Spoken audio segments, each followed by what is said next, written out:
afternoon, or good morning, everyone, depending on your time zone. And welcome to the first virtual forum of the Subcommittee on Water, Oceans, and Wildlife. Today, we're going to be discussing the impacts of the COVID-19 pandemic on U.S. fisheries.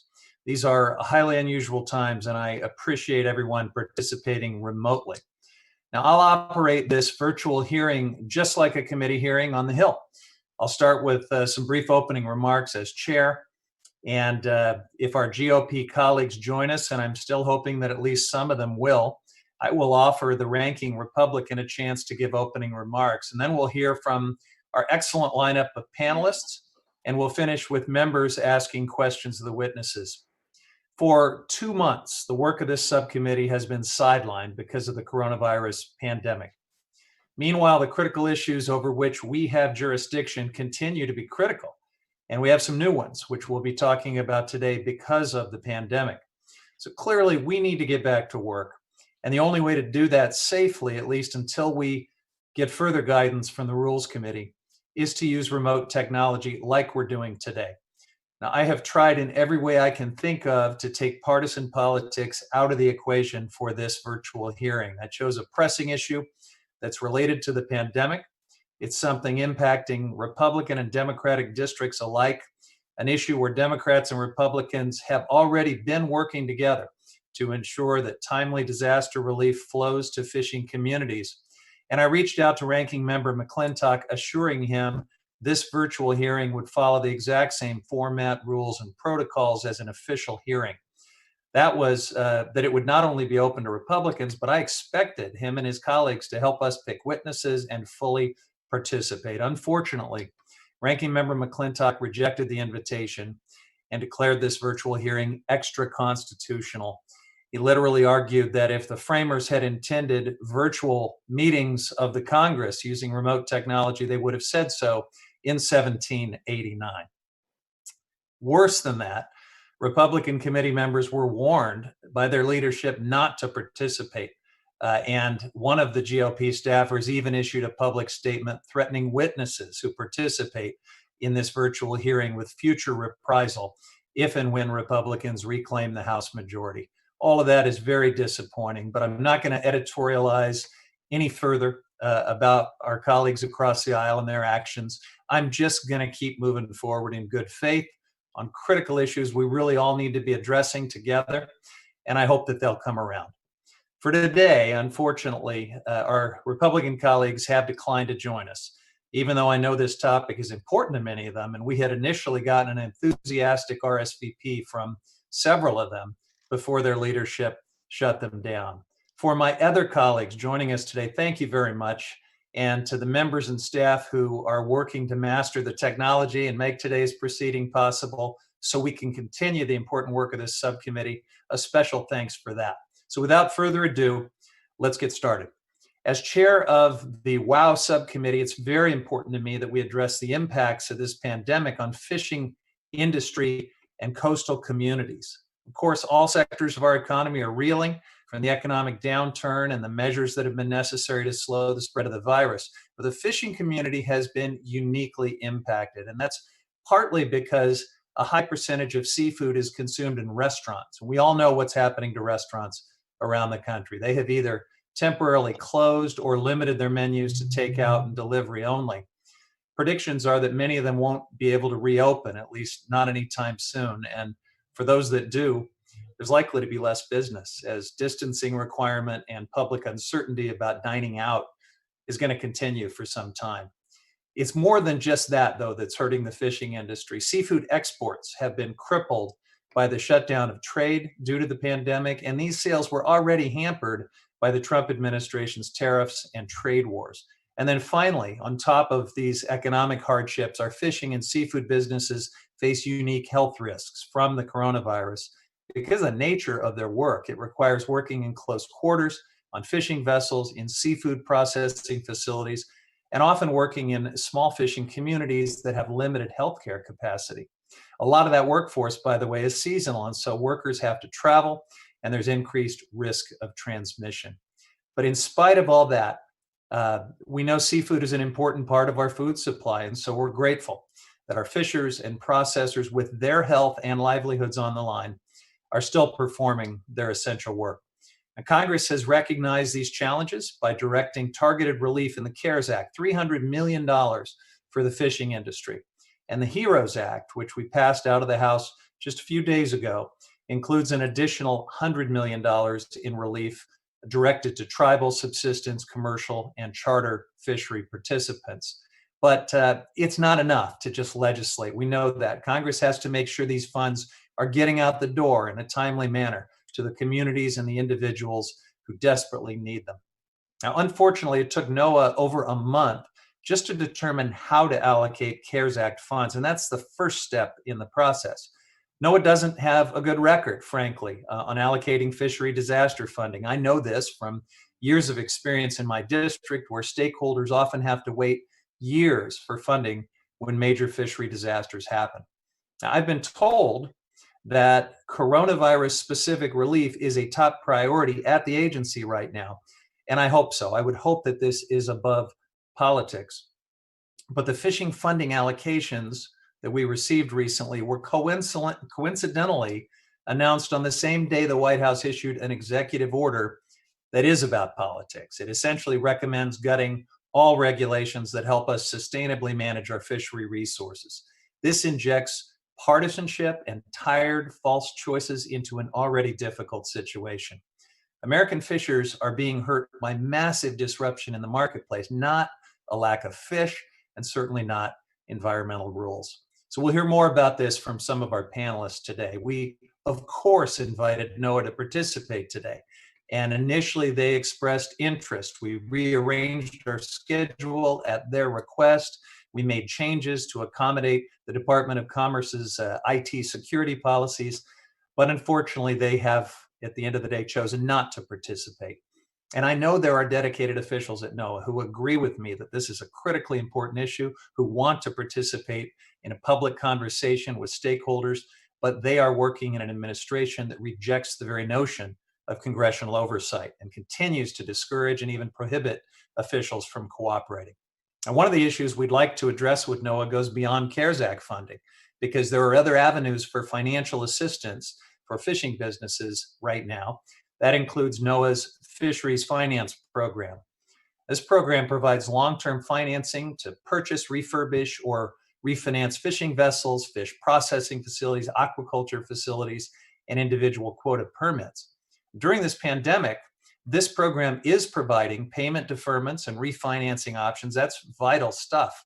However, the program needs additional loan authority to keep providing that assistance, and Congress needs to address that. We also could potentially use the program to aid fishing businesses by expanding eligibility and specifically including impacts related to COVID-19.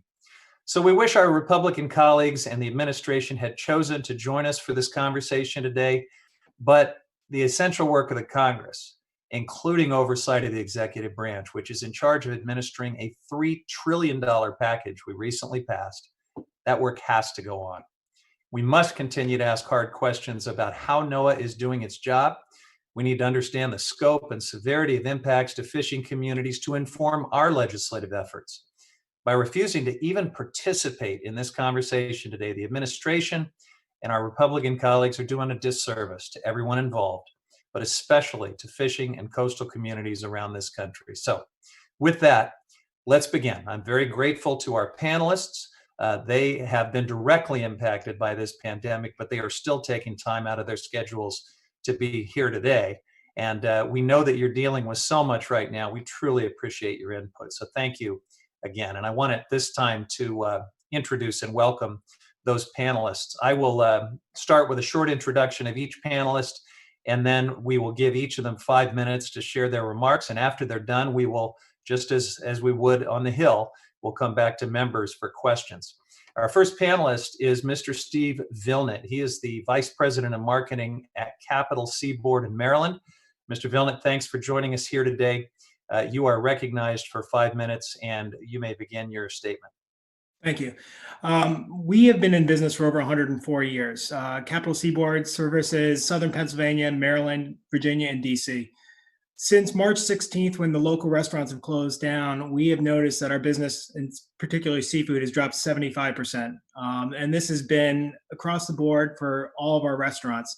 Even with restaurants having some flexibility to be reopened as a carry-out business or takeout business, they're not offering seafood options just because it does not travel well. It's expensive and it's oftentimes tough to get.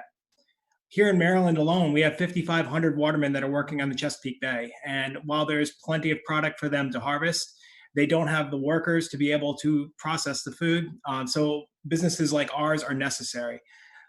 They just can't find enough market right now to sell their products. Every day we have new fishermen calling us trying to get fish to our doors. And while we would love to take everything, we simply can't because we don't have places to sell it to. There's only so much fish that can be sent through the retail markets, and we're doing as much as we can at that point. We need the restaurants in order to continue moving this product, to continue selling this product. We have done some things in terms of getting small portions of fish out to restaurants so they can act as a market themselves and they can resell the fish to their consumers. But it's not enough.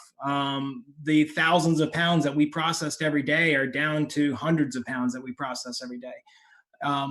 We are fortunate in that with our SQF certifications and our third-party audits and all the processes that we go through, we could handle a much larger volume of fish and get it out to the public. We have extremely high safety measures in place and sanitary measures in place to prevent the spread of COVID. And this has been in place for a decade. So we're not doing anything new, but we're ready to handle the fish. And the problem is the fish just is there and we can't get it to people because there's just no market for it. This isn't an environmental disaster where we have lost the resource. This is an economic disaster in which we can't get the resource to the public because they can't afford to buy the products. So the measures that have been put in place by Congress to get money to the industry has been great. And we have seen some businesses start to reopen. It's still a fraction of where it was. And until more money either gets to them or restrictions are lifted so that these restaurants can again sell to the public, the industry is going to be in the same place it is right now. And I don't know what we can do to fix that and change anything. Right now, seafood is a very delicate item in terms of the economic situation of the country. With any sort of downturn of the economy, seafood is one of the first things to be hit because of the price point, because of people seeing it as a high dollar food, as people seeing it as a luxury item. Right now, the seafood industry can handle the processing. We're not worried about the issues that the meat industry or the poultry industry have in place. We can handle more volume and get more protein out to the public. We're prepared to deal with this. We're prepared to step up and be the protein that the country can rely on.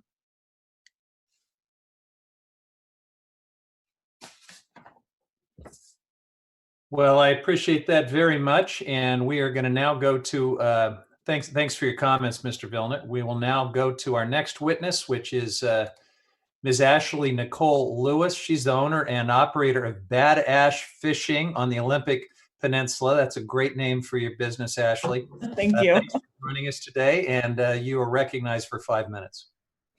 Fantastic. Thank you for the opportunity to speak. My name is Ashley Nicole Lewis. I am a member of the Quinault Indian Nation located on the Olympic Peninsula of Washington State. I own and operate a fishing business called Bad Ash Outdoors, and I am an ambassador for the fishing industry and work as a sport fishing guide for salmon and steelhead deep within the only rainforest in the lower 48. On top of my guiding business, part of my income includes providing seminars and attending large outdoor industry events. Essentially, I gather people to educate and inspire them to go fishing. These events take place at fishing retail locations and at trade shows across the country, where I share my knowledge of sport fishing, answer questions, and help get people excited to go fishing. Today, I want to address the compounding effects of COVID-19 and what that's had upon my seasonal business, the timeliness of financial relief, and the blind spots in eligibility in the current aid package. COVID-19 shuts down all arms of my business, From the beginning, the response to the pandemic has created compounding impacts on seasonal businesses, and I've been unable to take clients out on guided trips, fishing, or gather people for seminars.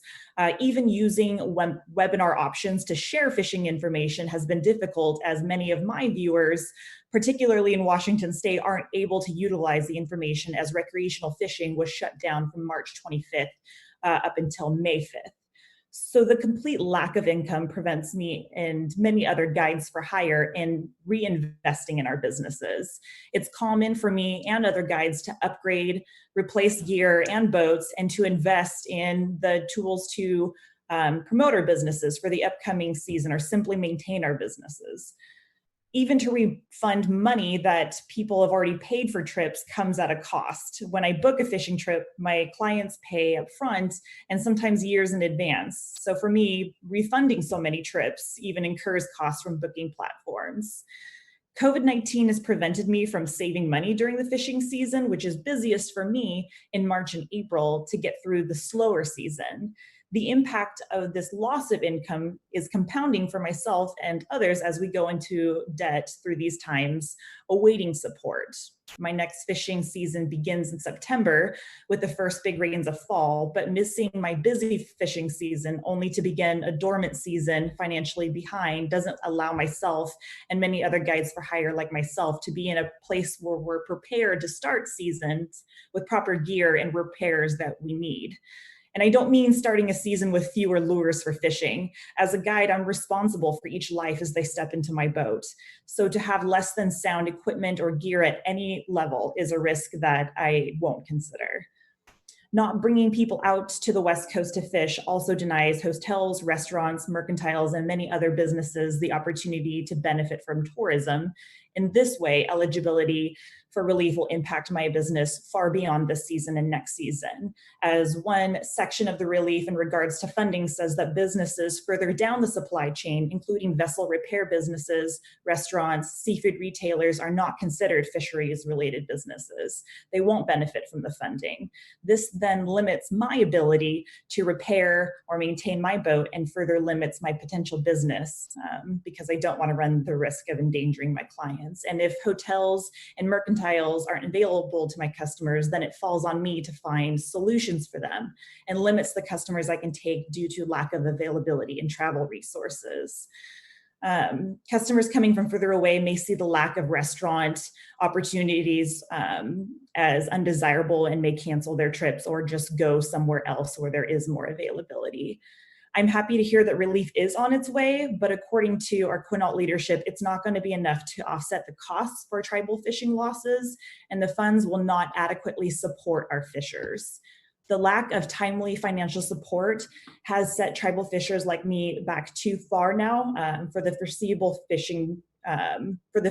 future, and so that next season will just be time spent kind of digging out of a hole. Though I'm eligible for relief when funding does come through, businesses further down the supply chain not being eligible will severely impact my business. The dollar amount itself doesn't provide the support needed for guides for hire and for other members of the sport fishing community. Thank you for your time. Thank you very much, Ms. Lewis, for sharing your work and experience with us. The next panelist we'll hear from is Mr. Ben Martens. He's the Executive Director of the Maine Coast Fishermen's Association. Mr. Martens, thanks for joining us, and you're recognized for 5 minutes. Thank you for the opportunity to share some of what the fishermen in Maine are experiencing through the COVID-19 pandemic and economic disaster. So I'm Ben Martens. I'm the Executive Director of the Maine Coast Fishermen's Association. We're an industry-based nonprofit that identifies and fosters ways to restore the fisheries of the Gulf of Maine and sustain Maine's fishing communities for future generations. We're also a founding member of the Fishing Communities Coalition, which is a coalition of commercial fishing groups who have come together to amplify the voices of our stewardship-focused fishermen from around the country. As such, I've included in my materials a letter from the Fishing Communities Coalition, which outlines some of our priority asks to Congress and requests an additional $2.7 billion in direct support for U.S. fishermen. I would like to start a little bit on the opportunity before us, though. As through the guidance of the Magnuson-Stevens Act, scientists, managers, and fishermen collectively have rebuilt fish stocks. And those fish, that seafood, is our opportunity. The pandemic has illuminated the cracks in our national food system, and when supermarket shelves have been empty, those who live on our coast have been able to turn to fishermen for food. Unfortunately, even with this expanding interest in local seafood, the fishing fleets of Maine and around the country are in jeopardy. 70 to 80% of the seafood in the United States is eaten at restaurants.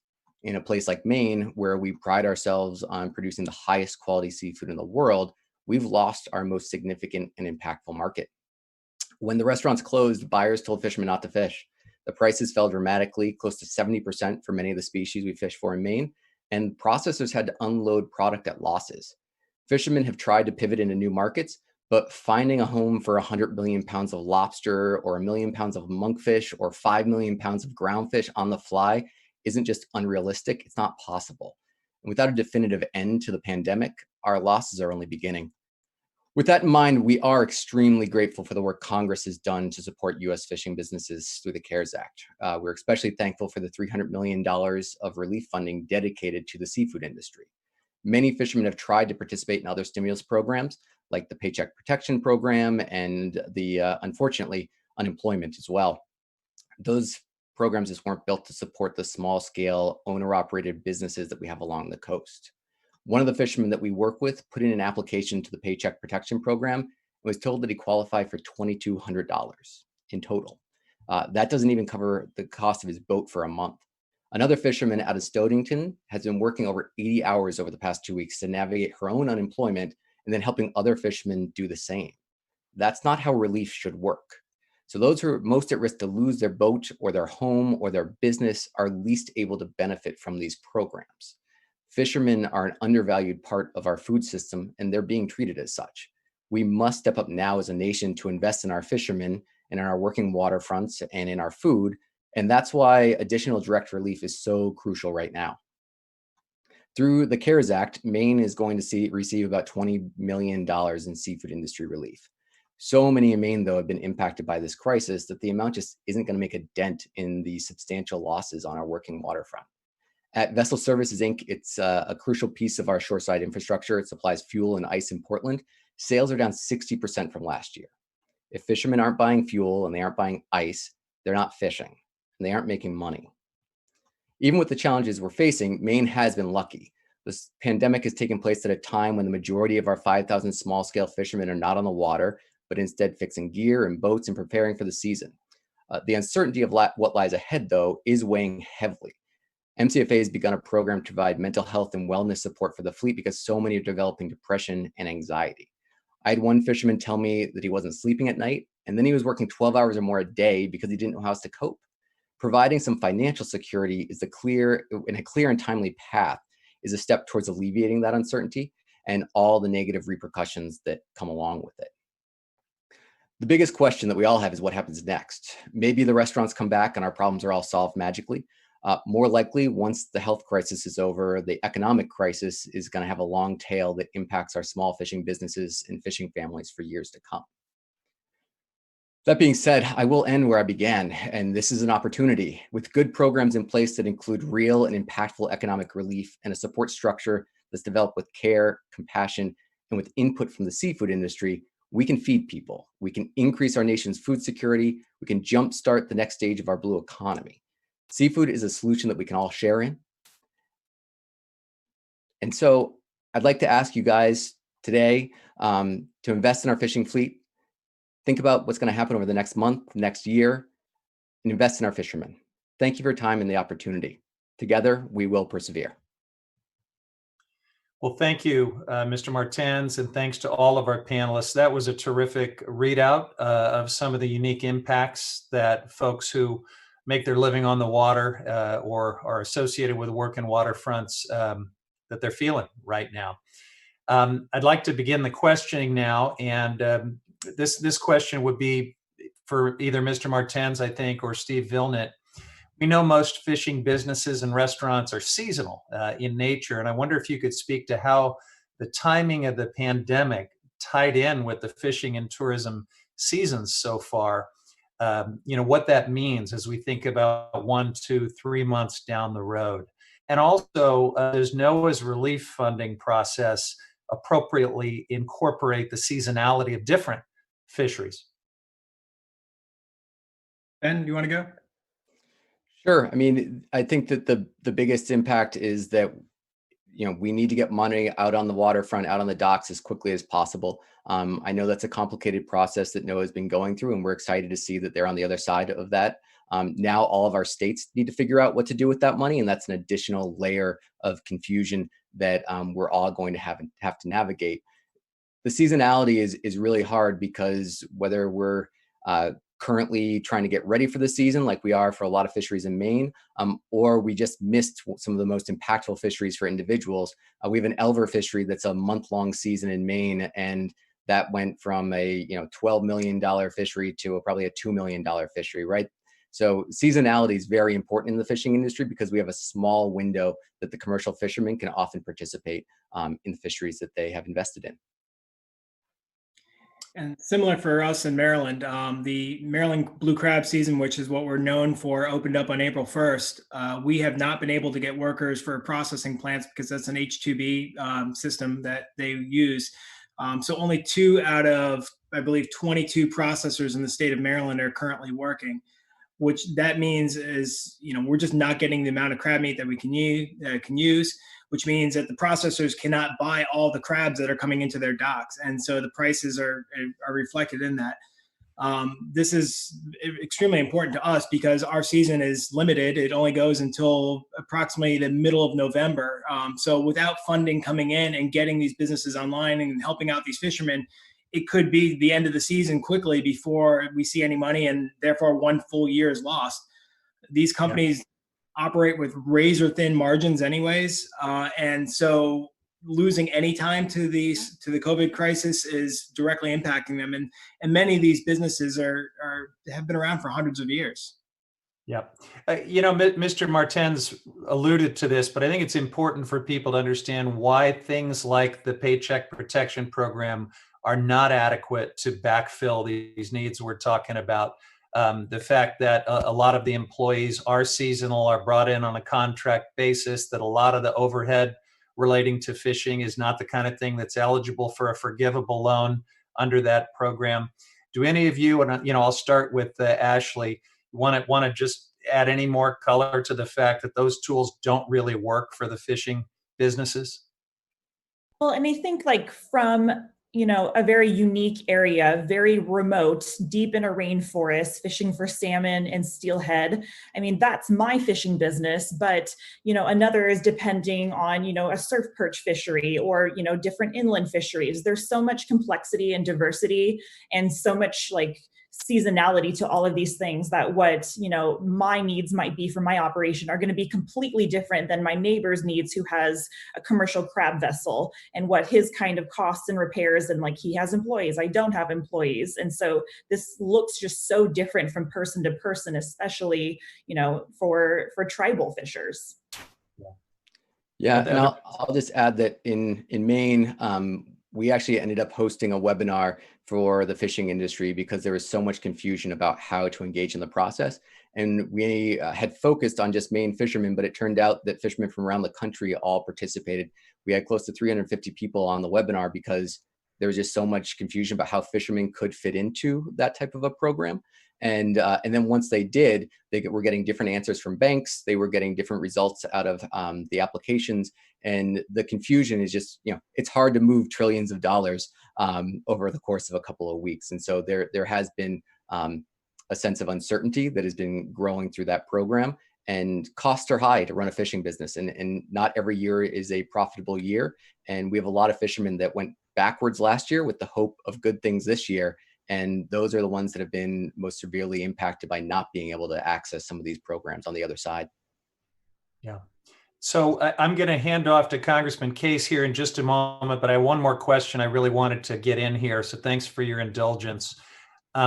We have seen the horror stories at meat packing plants in various places around this country where, because of the nature of the work that's being done, there have been really dreadful coronavirus outbreaks. Those of you that work closely with the seafood processing and other kind of densely oriented work environments in the fishing industry, what can you tell us about the measures that are being taken to make sure that we don't see those kind of outbreaks as we head into the very busy season for certain fisheries.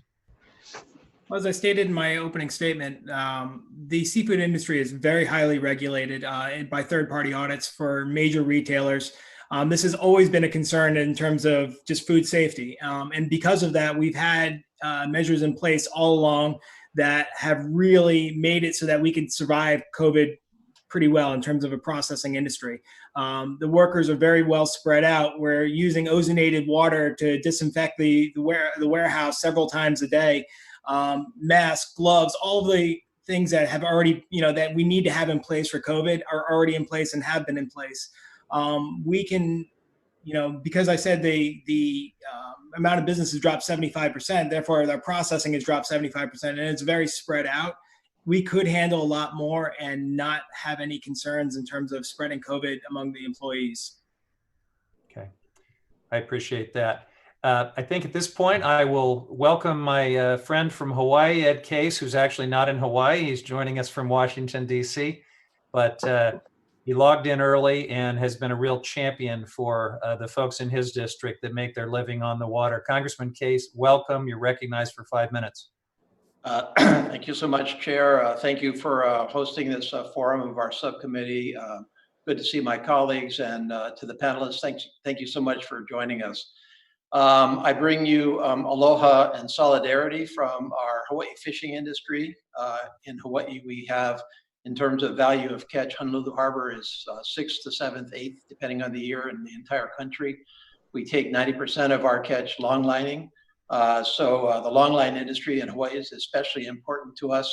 And I have here a situation summary dated May 15th from the Hawaii Long Line Association, which, Chair, I would ask consent to enter into the record so that it can become part of the record of this proceeding.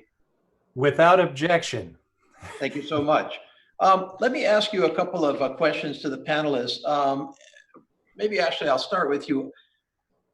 I don't understand why the PPP program is any different in application to the fishing industry than it is to a multitude of other small businesses throughout the country. Now, granted, the PPP program has been a problem, and it has been a problem in kind of the rush of trying to get it out there. One size fits all.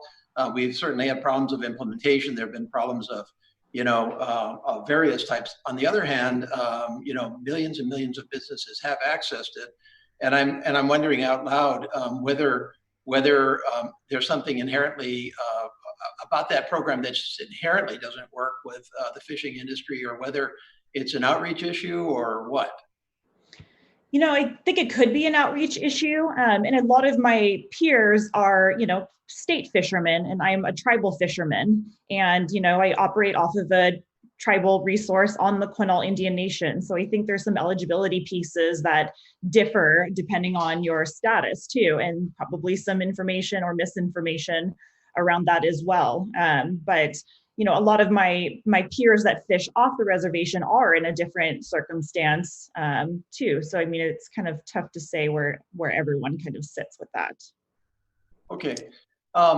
Yeah. Steve, So sorry. sorry. Go ahead, Ben. I was just going to say, so from the commercial side, we actually have a little bit of a unique situation in that crew members are not employees. They are contract or sole proprietors themselves. And so the Paycheck Protection Plan was supposed to be kind of linking up employees with the businesses to support each other and keep them moving forward. And so in the first brush of this program, it immediately separates those two. And makes it so that crew would have to go and do their own application to the PPP program. And then the fishing business goes and does its own for the captain. And for the captain, basically trying to explain the idea of like, well, your paycheck is what you are making, and that's how you can participate in that program. That did take a little bit of explanation, but we got a lot of people there. The bigger piece of that equation, though, is just the process of like what the paycheck is supposed to be supporting within the business. And then the other side of this is that sole proprietorships were not allowed to participate for the first week of this program. And so by the time that we got to the other side of that in the first round of funding, it was gone. And so a lot of people missed out on that. And they were also told by banks early on that they could not participate because of that confusion about who was allowed in the first wave and who wasn't. Okay, thank you for that. And I would note that it's still open right now. It seems to have slowed down here. I think the last figure I saw was that they were about 190 million to 200. I'm sorry, billion on the second phase. So for anybody that thinks that it's dried up, it hasn't dried up quite yet. And I would encourage people to look at it. But your explanation on the crew members being their own independent contractors is something I hadn't focused on, so I appreciate that. And then I think, Steve, I just want to get one thing straight in my head with the time I have remaining. This is not a supply issue at all, right? This is a demand issue. This is not about, COVID-19 has not impacted the supply of fish out there. In fact, there's probably more fish out there than there were a few weeks ago. It's demand side, because in the case of Hawaii, we see the Hawaii longliners specifically reducing quotas to the longline fleet about what they're bringing in to maintain pricing throughout. Is that pretty much consistent with your experience as well? Yeah, and forgive me if I go over time, stop me if I need to be stopped. But yes, that is 100% the issue. There's plenty of product out there. We have seen the prices drop dramatically in terms of people trying to move the product very quickly to get it out. But without our restaurants being open, most of the product is just has no place to go. And so there is, like you said, plenty of product out there, just no place to sell it. And going back to the PPP, I worked for the state of Maryland for 6 years, directly working with all the watermen. One of the biggest issues that I can see with the watermen of Maryland specifically not accessing those funds is that we could barely get any of them to use a cell phone to call in their daily catches, just because the technology, the service areas are just not there. In some of the rural parts of Maryland, like Tangier Island, Smith Island, things like that, they don't know how to get email, much less to navigate a very tricky program such as that. Fair enough. Thank you very much. Thank you. And Congressman Case, since we don't have our Republican colleagues unfortunately joining us, we're moving pretty quickly through this hearing. I know you may have some more questions. I certainly do. So once we get through the members that we'll recognize initially, I do envision coming back for a second round if you want to stay with us. But we're going to go to a man with a fetching beard. I barely recognize him, but Congressman Alan Lowenthal, who also represents an incredibly important working waterfront in Southern California. Welcome, Congressman Lowenthal. You're recognized for 5 minutes. Well, thank you. And I'm glad that you recognize my beard as I recognize your beard, which looks also. And all the panelists, and really for educating me on some of the real difficulties that they're having in accessing the federal funds that we're providing, whether it's because of when we created this, our lack of understanding that closing the restaurants meant that we were shutting off the supply chain and that there was no place really to sell their product. And that's really what has happened, which educated me a great deal about what's really going on. I thought this would be a time where we would see more seafood, more protein out there to protect the nation, especially as we saw some of the issues around meat packing. I thought now is the time. And then I realized this is really what's happening. It's the collapse in the supply chain that's going on. So I want to go back to something that you mentioned, Jared, early on, and that was how the administration put out an executive order recently. And that executive order related to our domestic seafood industry. And I think it does really little to deal with the issues that we have raised right now. It's done very little about the current needs of the industry, about the needs of the supply chain that we just talked about, and instead pushed aggressively for deregulation without having a clear understanding of what this would do to both the environmental and economic impacts. The administration executive order keeps bringing up that there's a deficit and we need to find out more ways to export it. So my first question is to Mr. Martens. The trade wars have already hurt the seafood export markets, and now many international markets are now closed. Many fishermen are fishing The fishers are struggling to find out where to sell their catch. And I want to know we haven't really talked at all about what the pandemic has done to the export markets for your fisheries. Can the fishing industry sell their product internationally? What's happens to the seafood products that have not been able to be sold internationally? Can you kind of go into that a little bit? Yeah, and so I just to put all the cards on the table, I work mostly with the people who catch the fish, not the ones who are on the other side of the equation trying to sell it. But from what we've been hearing from our dealers and buyers and processors is that a lot of those overseas markets are not available yet, and we don't know when they will start coming back. So one of the species that a number of our fishermen have been shifting into because it's a sustainable resource is monkfish up in the Gulf of Maine. And if you haven't seen a monkfish, I would encourage you to do a quick Google search because they are sea monsters and they're delicious. But I agree, they are delicious. Yeah, they are. And so basically we have 4 or 5 boats that were just told, don't go fishing this year because there's no place to put your product.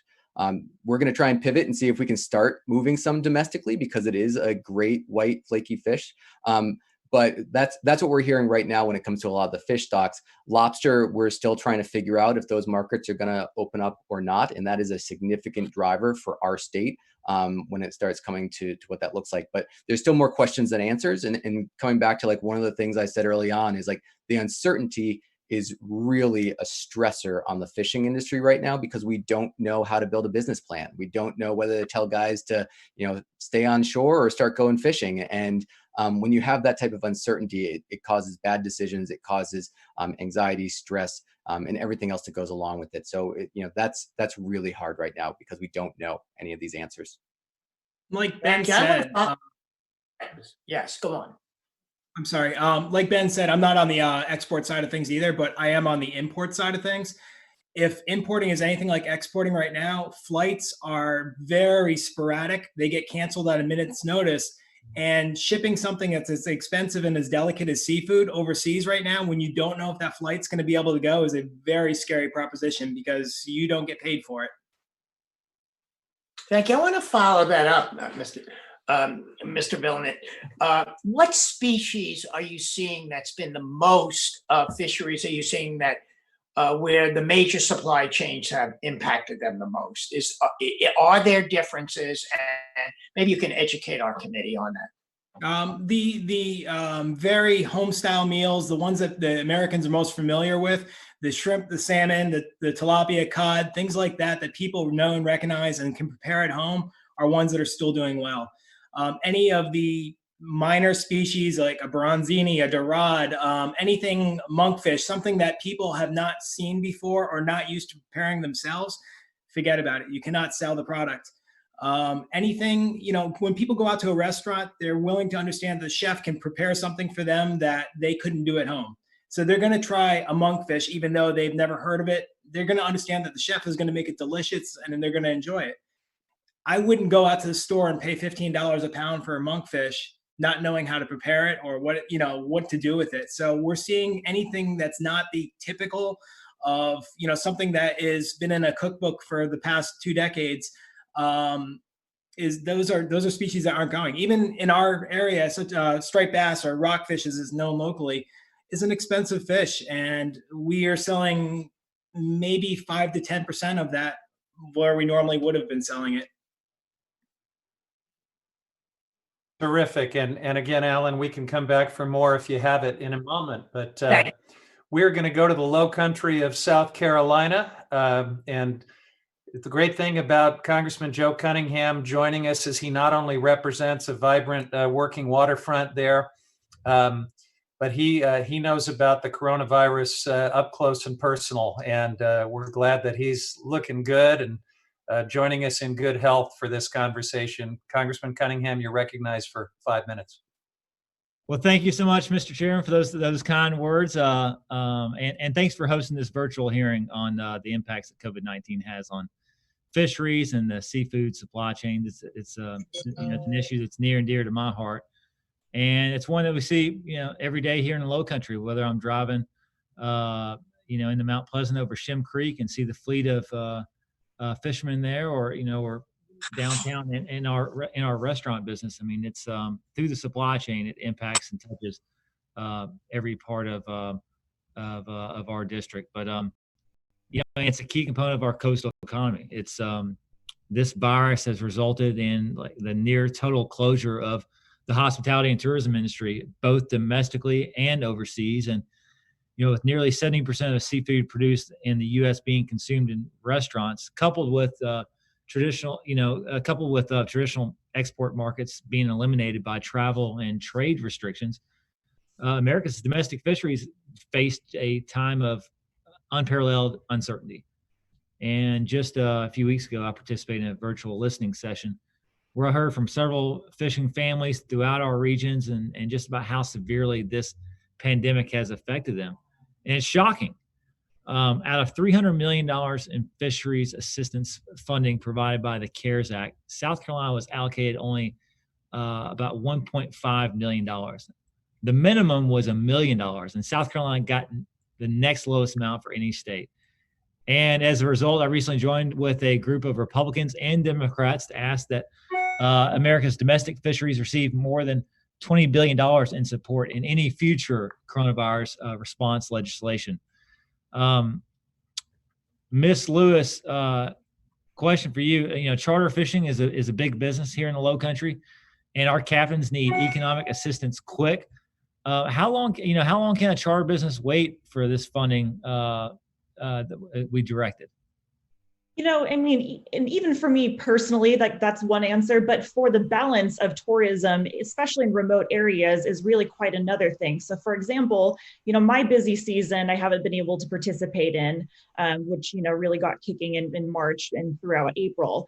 And generally people come to the coast and start, coming to our beaches and our restaurants and staying at our hotels throughout the spring and summer months. And then they go dormant, in which, Ashley and her fishing friends step in and fill the hotels because we're bringing out people for fall fishing. So, we all kind of rely on each other. Like we bring tourism when, the season is typically slow through sport fishing. And then when we're kind of done, then, people are coming for other reasons. So, for me to not be able to bring people out, in the late winter time, doesn't help these places that are going to be hit all summer long, likely. And then hopefully I'll be able to start taking people fishing in fall, but we don't know what that looks like. And then our tribe has their own decisions to make on, is it appropriate to start bringing people into our territories or not? And so, really, it's the balance, and it's going to hit people at different points across this. But we all are kind of reliant upon another. So even if I get financial assistance now, some of the companies or businesses that are further down that supply chain are going to get hit and maybe don't get that relief, which in turn is going to hit me when I need to bring my boat in for repairs for the upcoming season. Yeah. Thanks for that. Steve, I worry that some fishing businesses may be forced to fold because NOAA has taken such a long time to allocate assistance funding that Congress directed. And once restaurants start to open their dining rooms, I'm afraid some may have to substitute locally sourced fresh wild seafood like our Low Country shrimp for some inferior farm raised imported shrimp. How can consumers be smart buyers if that happens? Just knowing the restaurant, knowing where you're asking your chefs where your product comes from has always been the way to really support our local industry. My biggest concerns are some of these local seafood industry aren't coming back. One of the biggest things that we've seen locally that has taken a hit, and I'm really concerned about them even being able to come back, are oysters. While salmon, while rockfish, while all these species, shrimp are great, and the restaurants are using them still and traveling, they can travel well as a takeout meal. Nobody is doing a dozen oysters on the half shell to go. And those guys, we went from having 100,000 oysters in stock on the 15th to throwing out 100,000 oysters on the 18th because there's zero market for them, and we haven't bought an oyster since. That's my biggest concern, but you're right. This might have some unintended consequences in terms of giving a boost to our local industries. And I think it already has, as not being able to import as much products. But the fact of the matter is that the U.S. industries can't sell enough to support the seafood market in this country.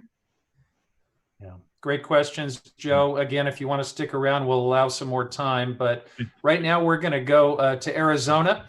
And the chairman of the Natural Resources Committee, Raul Grijalva, he may not have a lot of fishing fleets in his district, but he cares a lot about our natural resources, and we're very honored to have him joining us for this hearing.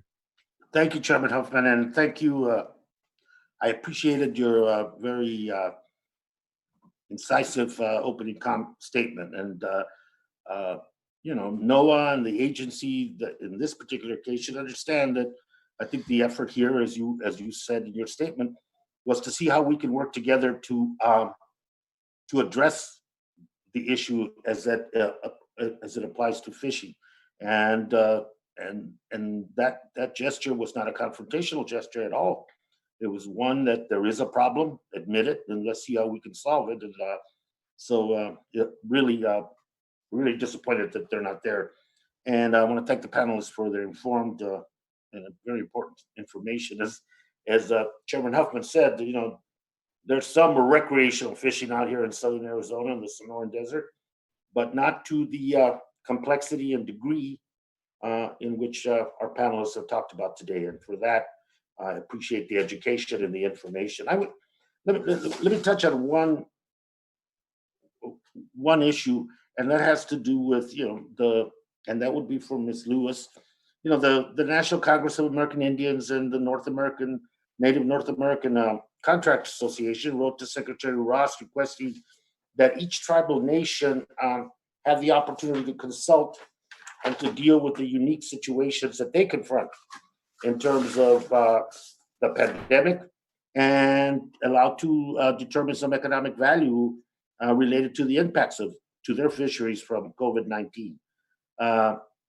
The department then determined that there was going to be an allocation formula, and really did not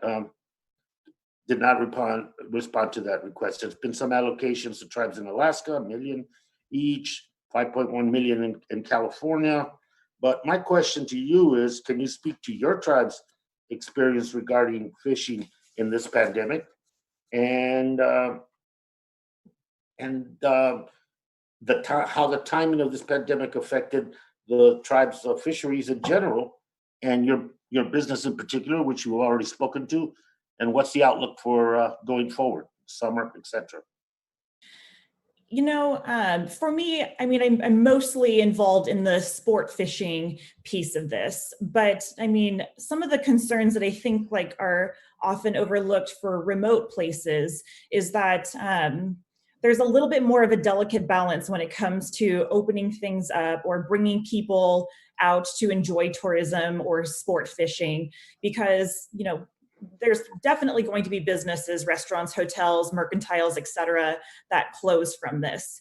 But the thing is maybe that's the only mercantile that we had access to for over an hour's drive away. Even one of those closures can mean that there is no place to stop and get food for all of my clients coming in to enjoy that tourism. And that places a huge burden on me as the person bringing them out to make sure that they have all of the things that they need. Wow. And some of those things I'm going to be able to offset, but most of them I'm not going to be able to offset. Things like hotels and restaurants are things that I can create in my 18-foot drift boat going down a moving river.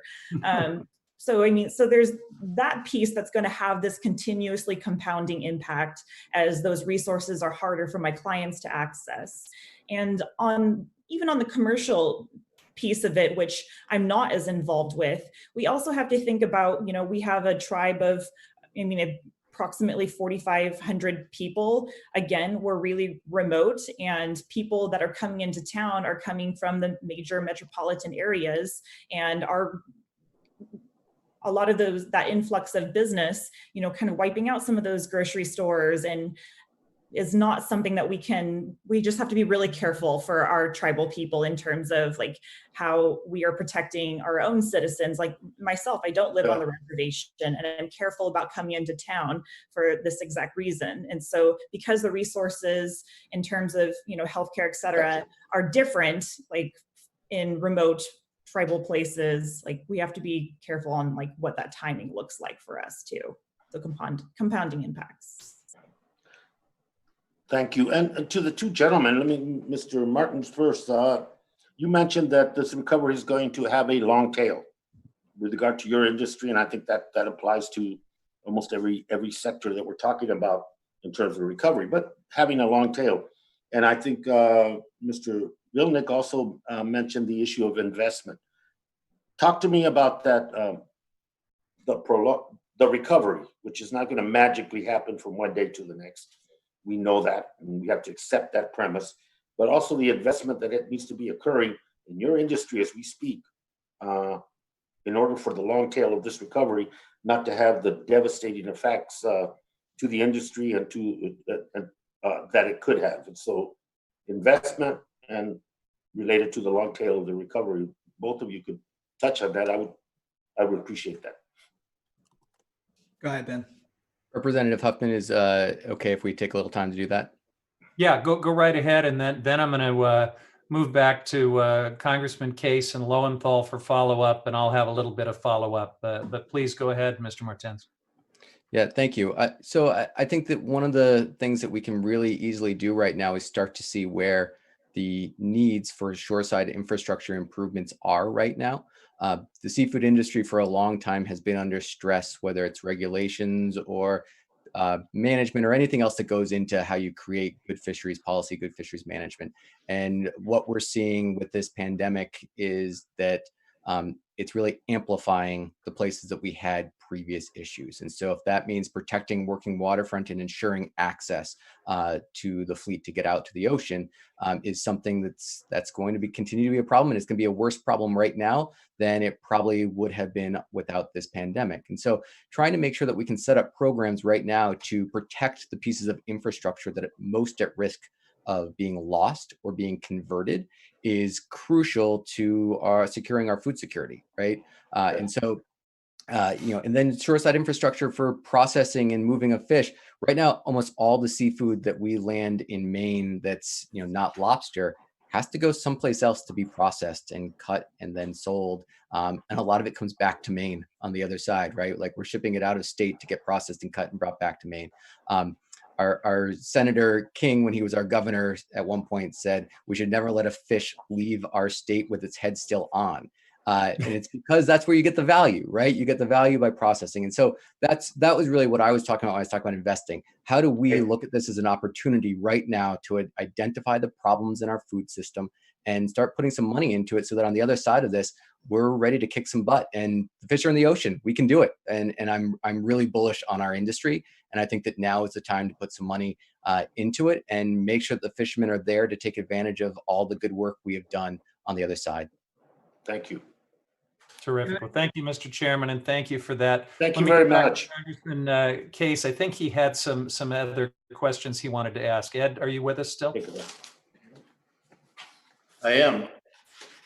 Thank you so much. I'm just going to read one section from the Hawaii Longliners Association. It's just a brief comment here. It says, government support is needed to incentivize fishing vessels to operate, and for Hawaii Longliners Association and the United Fishing Agency, which is a Hawaii company, to increase supply volumes to meet community food requirements. That doesn't, they don't offer any specific policy proposals to carry that out, but it intrigues me to ask the question, are we thinking of all of the alternatives for the fishing industry rather than just PPP and NOAA money, and which is all very well and good, but and certainly I don't downplay it at all.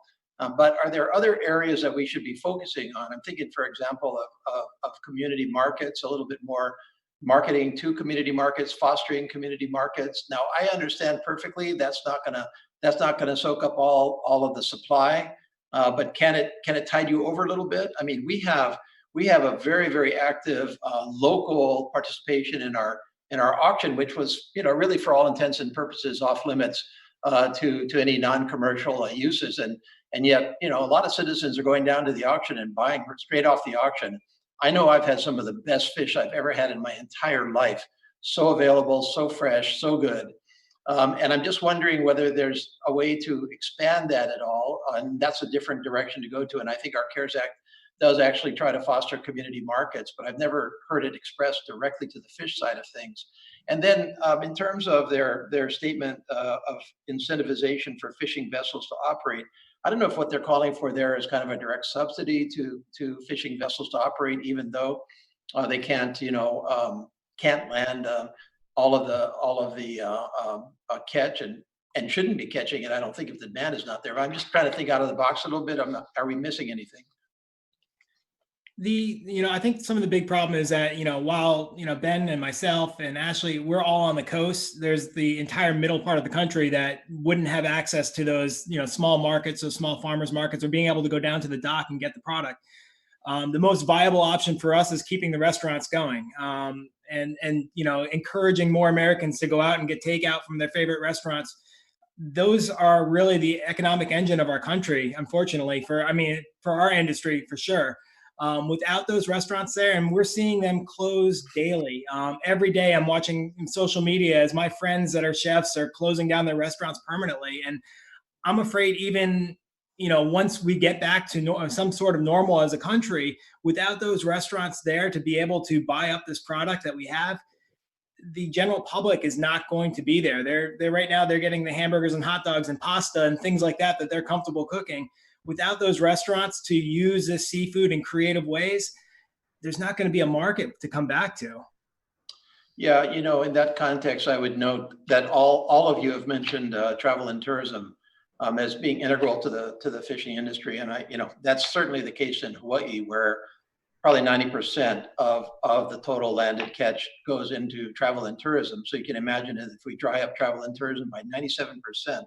Inside of a few weeks, that's going to have an impact on the fishing industry. So in that context, I would suggest to you that in talking about your industry, you also talk about travel and tourism and what it's going to take to reopen that industry in this country, because I think that's one of your answers from an industry perspective. So that then we're talking about, how do we travel safe? How do we interact safely? How can we open restaurants safely? Those kind of things are not directly impactful to the industry, but they're going to have a tremendous impact. I would just say that the other piece of that equation of trying to get fish and seafood into other parts of the country is a valuable thing to explore. I mean, we've got a lot of people who are taking advantage of fresh fish and lobsters and oysters and everything else that we are growing or catching along the coast in Maine. But it is, once you exit that radius of landings and people are willing to travel, everything starts to break down. And we've had large farmers markets from Vermont or other places reach out to us and say, how do we get your product here? And there's certain things that you can travel with, like lobsters or oysters. Finfish is another issue, just because you need to cut it before you sell it, because people don't know how to deal with whole fish. And they want things that look normal, and we don't like to make compromises when it comes to our food. We have seen a huge opportunity and growth in people who want to play with food right now, and people have been cutting finfish and playing with it in there. But that's only going to last so long, and so that is one of the places that it's some investment, some time, some energy at the national level could be really valuable. Is creating the infrastructure that we need so that we can connect our seafood around the country in these times. Thank you so much. Thank you very much, Chair. I've got to sign off. So I really appreciate each and all of you and look forward to working with you and with our subcommittee as well. Mahalo. Well, thank you, Ed. Those are great questions. And I had intended to ask about the feasibility of shifting to a direct consumer model. What would it entail? How quickly, and realistic is that? I think the conversation with our panelists has helped underscore how complicated these impacts are and how elusive some of those type of solutions might be for this industry. Let me go to Congressman Lowenthal for his final questions, and then I'll wrap up after that. Well, you've all touched on it, and my concerns are the same concerns that Ed has raised and you have raised and the industry has raised, and that is, what does the future look like? And since right now that the seafood industry is so tied to restaurants, and I see here in California that in the future, restaurants are going to be different. There's going to be fewer of them. They're not going to have as many tables and things internally as within the restaurant. There's going to be, no matter what happens with the virus for the immediate future and further out, there is going to be social distancing. There is going to be impacts upon where people congregate, and the major place where people have faith and trust will be, can they trust being in a restaurant? So I'm just really concerned about what the future looks like. Not just the immediate help now, but how are we going to replace the amount of food that was purchased, seafood that was purchased in restaurants? What does that future look like? Obviously, we all want restaurants to come back. We all want tourism, but I don't see it coming back in the same place that it was before, at least for a while. And so I wondered if anybody just wants to comment on it. We've been talking about that because this has been a great education for all of us. We see how we can immediately help, but I am concerned about the long-term impacts. And maybe if there's any other discussion about that, I think they've done a great job, but it's my fear that it's not going to come back that fast, opening up restaurants. So I wondered if any of the folks want to address that issue. One of the things that we could do, and we have looked at in terms of being able to change and pivot the way we do business, is looking at things such as skin packing. Skin packing a portion of salmon will give it an extra 7 days of shelf life. Americans have seemed really surprised that their fish don't come in little squares and they're breaded. Go figure. So we have to figure out a way to get those seafood to them in a way that they can handle it. Like Ben said, sending a whole fish is just not going to work. They don't know what to do. So investing in technology such as skin packing, individually cryovacking products, changing the way we sell our products instead of just a whole fish or a fish fillet, so that the Americans can actually use it and become more friendly with it and more familiar with it. Thank you. Yeah. I would say like a piece that I think about a lot as somebody who like engages and inspires people to get involved with fishing is kind of like the first piece of fishing, which is getting them a fish. And then the last piece is, now what do I do with this fish? And so I think a lot about like educating people and making them feel more comfortable about going to the store.